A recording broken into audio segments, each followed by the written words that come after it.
Welcome to the training session 101. In this session, we will learn how to download and install Meme IDE and go on to develop our first Hello World app to be deployed to both Windows Mobile and Android phones. So let's start by downloading the IDE from the Meme Apps website. Having registered on the Meme Apps website, we are free to download the IDE. So, from the homepage, click on the download button and select Windows, Mac, or Linux, depending on the type of computer you use. The download you select for the Meme IDE has no bearing on the mobile platform that you can build an app for. This means that you can, if you want, create Windows mobile applications on a Mac. On a Mac, once Meme IDE has downloaded, you can install it by dragging Meme IDE folder onto your Applications folder. You can then launch Meme IDE.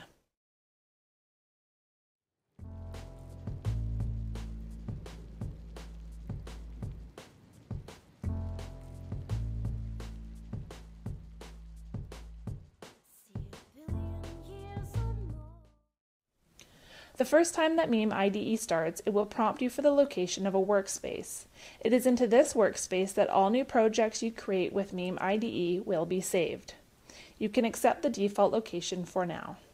The workspace is empty, so you would be greeted by a welcome screen. Close it to begin. Let's begin by creating a new project so we can have a tour of Meme IDE. To do this, go to the File menu and select New Project. Name it Hello World.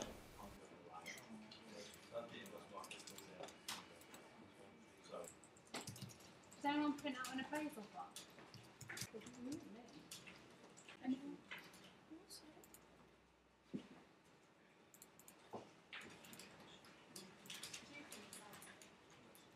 For those who have used a modern integrated development environment before, Meme IDE will look familiar. There are three main areas of the screen: left, center, and right.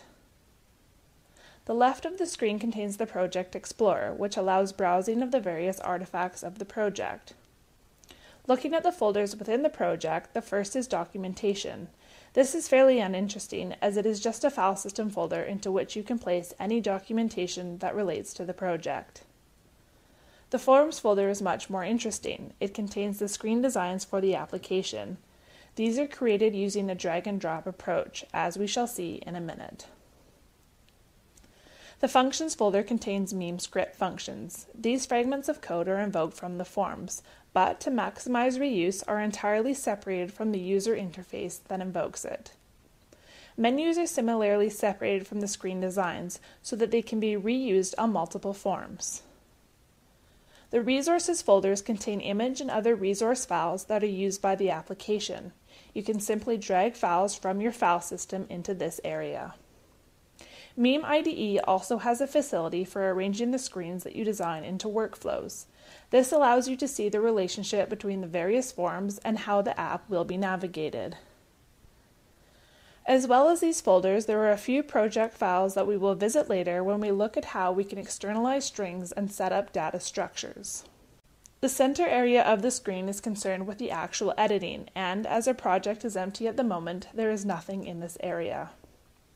The right area shows properties associated with the currently selected item, in this case the project itself. We are going to create a very simple form with the label Hello World. It will also have an image and a functioning button. So to start, right-click over the Forms folder in the Project Explorer and select New Meme Form. Name the form Welcome in the dialog that appears. This will create an empty form in the style of a Windows mobile application. As you can see, the edit area of Meme IDE now contains the empty form and a palette of controls that can be dropped onto it. Let's start by dragging a label from the palette onto the top of the form. We're going to change this label to Hello World. We do this by selecting the control and then editing its data property. When creating any kind of string resource, Meme IDE is very eager to ensure that the string becomes a resource so that it can be reused in multiple places in an application and even used as the basis for internationalizing the app. This means that when we create our label value of Hello World, we will actually be creating a resource with a value of Hello World that we can then refer to anywhere on the application where we want to use the same message. While it is quite unlikely that we will want to reuse this particular string, other strings such as next or previous that we might find in buttons are a prime candidate for being resources. It will, for instance, mean that if we change our mind and want to label all our previous buttons with the label back, we will only have to change things in one place. To actually create the label text, just start typing what you want to appear in the label into its data property. As you type, the IDE will offer you some helpful suggestions, including new string and new variable. We will meet variables later, but for now we just finish typing hello world and then select the new string option. This pops up a dialog that helpfully has what we just typed as the text of the new string. All we need to do is enter an ID for the string. Having created a label, let's now add a button to the form. We can do this by just dragging a button from the palette onto the form. Again, we are going to provide the button with a label as a resource. We can go and see what resources have been created by opening Resources from the Project Explorer. Here we can see tabs for strings, fonts, colors, and files. On the Strings tab, we can see the strings that we have just made for the label and button. As you may have guessed, fonts, colors, and file references can all be created in a similar manner to string resources. Now we are going to go back to our form and change the font to be used in the label and button. Once again, we are going to use resources. We can now change the font of the label using the font property of the label.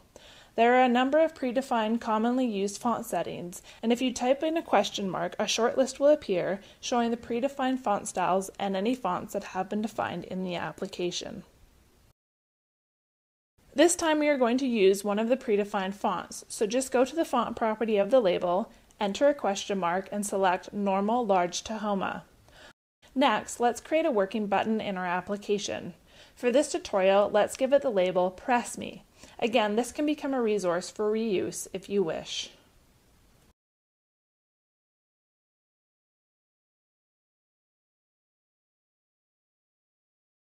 Change the font to Medium Tahoma and select some nicer looking foreground and background colors. For now we will use standard colors for our button, but we could just as easily define our own button colors to help standardize the look and feel of our application.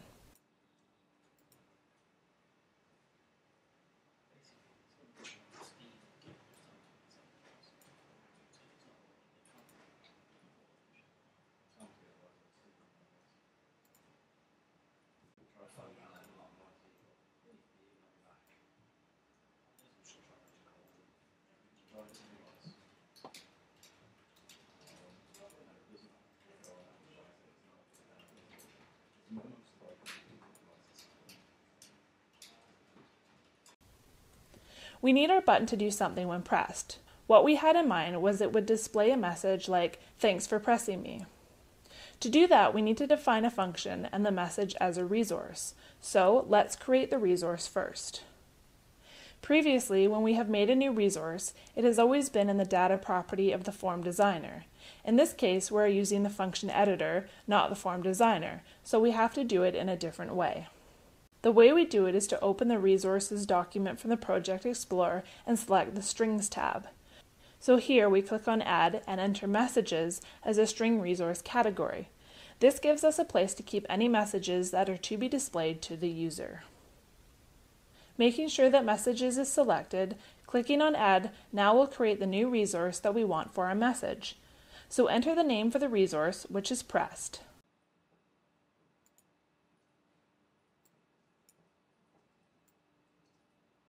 While Pressed is selected in the list of string definitions, edit its text property to be "Thanks for pressing me." Now we are ready to create the function itself. The most convenient way to do this is to return to the form designer and double-click on the button. This opens the new function, wizard pops up, and we can enter a name for the function. A good name for the function is Press Me. This will display a code editor for us, into which we can enter a function. Separating each function in this way makes it easy to manage and maintain your meme application and maximizes reuse of functions. We are just going to make a really simple function here that pops up a notification.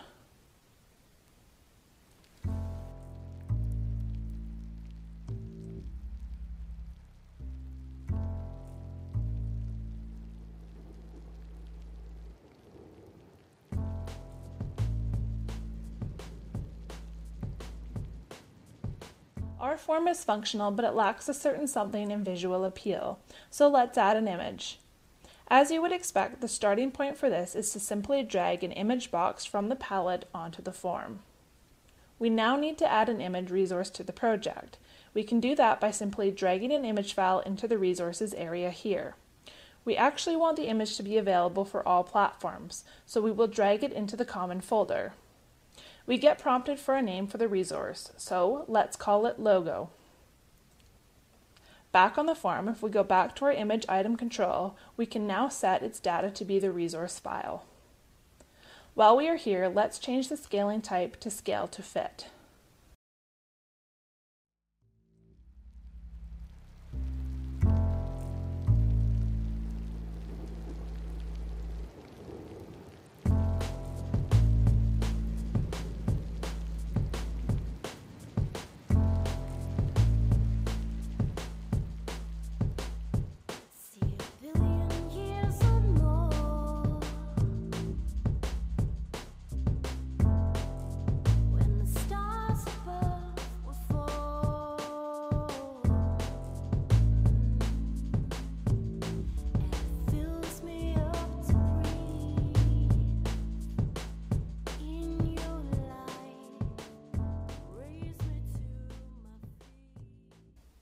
Now let's edit the targets for our app to include Android. Go into Project Properties, then into Targets and add Android so that it joins Windows Mobile in the target list. Remember, you can do this at any part of your build. You don't have to do it when first prompted as you open a new project.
Before we can deploy the project is to define the startup function.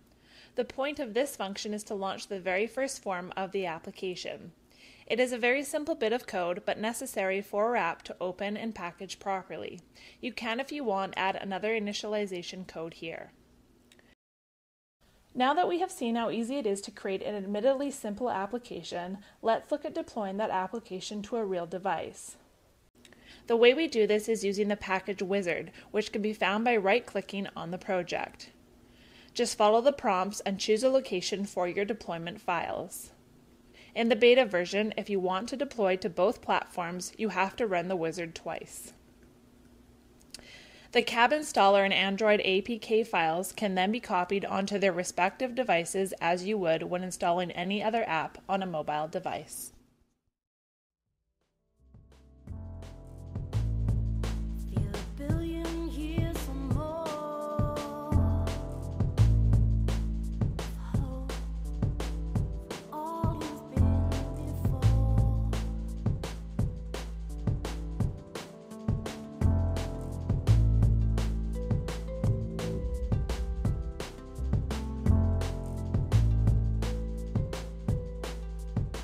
This was just a brief tutorial to introduce you to Meme IDE.